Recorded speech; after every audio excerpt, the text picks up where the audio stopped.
Gentlemen, welcome back. And if we've learned anything about HRV, is that HRV is a language.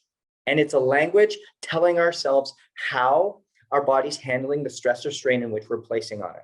Now, we also know that high performance is nothing more than making our biology work for us. And the only way we can understand whether our biology working for us is if we track and measure what's purposeful and ultimately means something and can be actionable.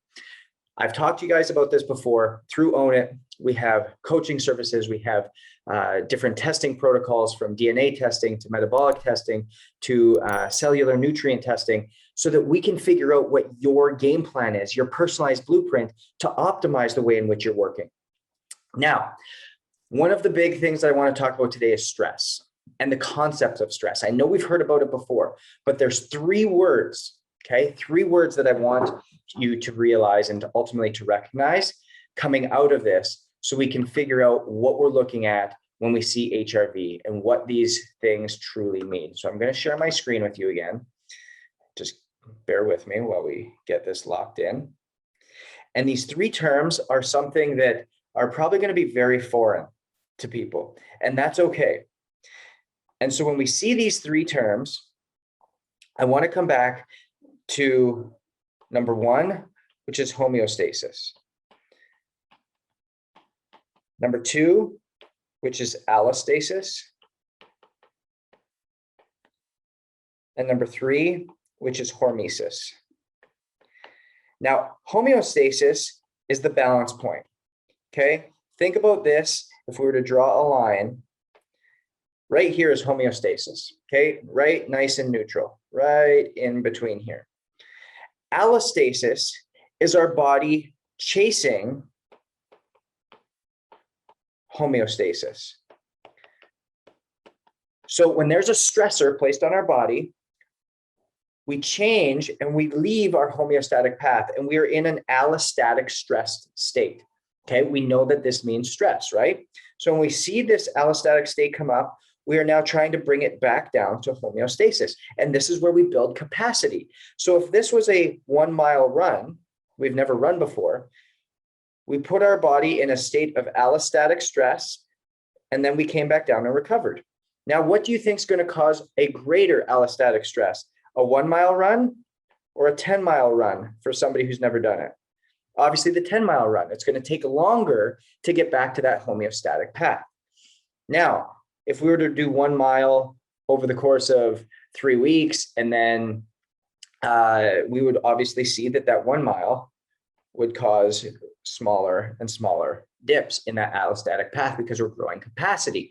What we would also see is we would see an increase in HRV because the stress that we're handling, we're obviously handling it well, and we're getting more used to it. We're building capacity, all those things.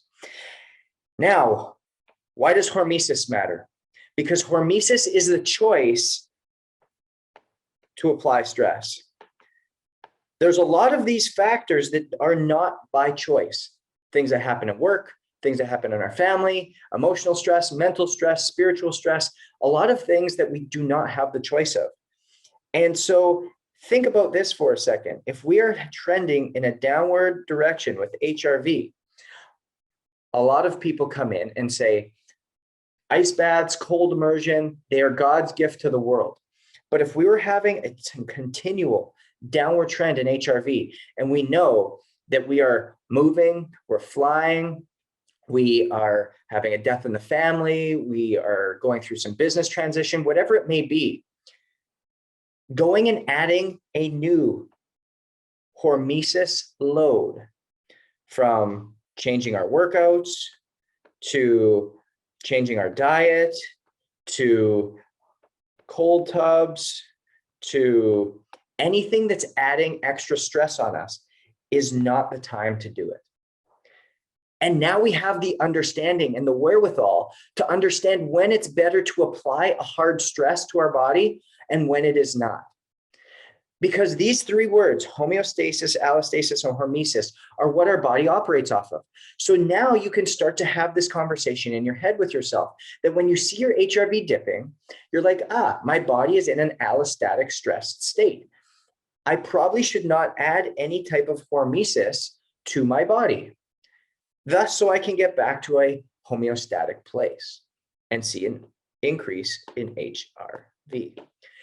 Our bodies operate off of stress. They operate off stress loads. It's either high and we're adapting well, or it's not.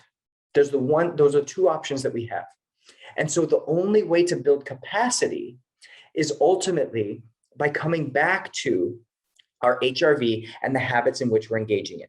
Which habits are helping us, which habits are not, and which ones do we lose? Across those 8 controllables, we've talked about them before. They are exercise, they are nutrition, they are sleep, they are movement, hydration, self-care, immune function, environment, and mindset. Those are the things that impact HRV and impact ultimately the stress in which we're under. So we are either going to be moving in a positive direction or a negative direction in building capacity. So when we choose what we're doing, we already have our thing that we're tracking.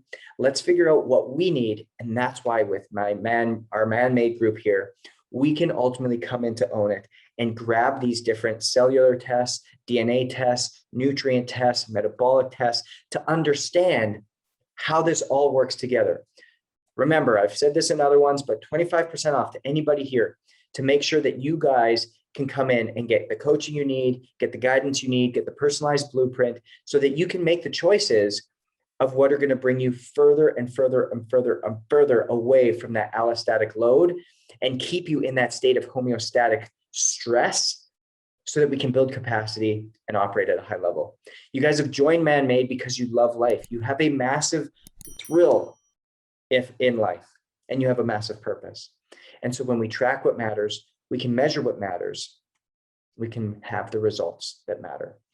So you can become that Man-Made and truly own it.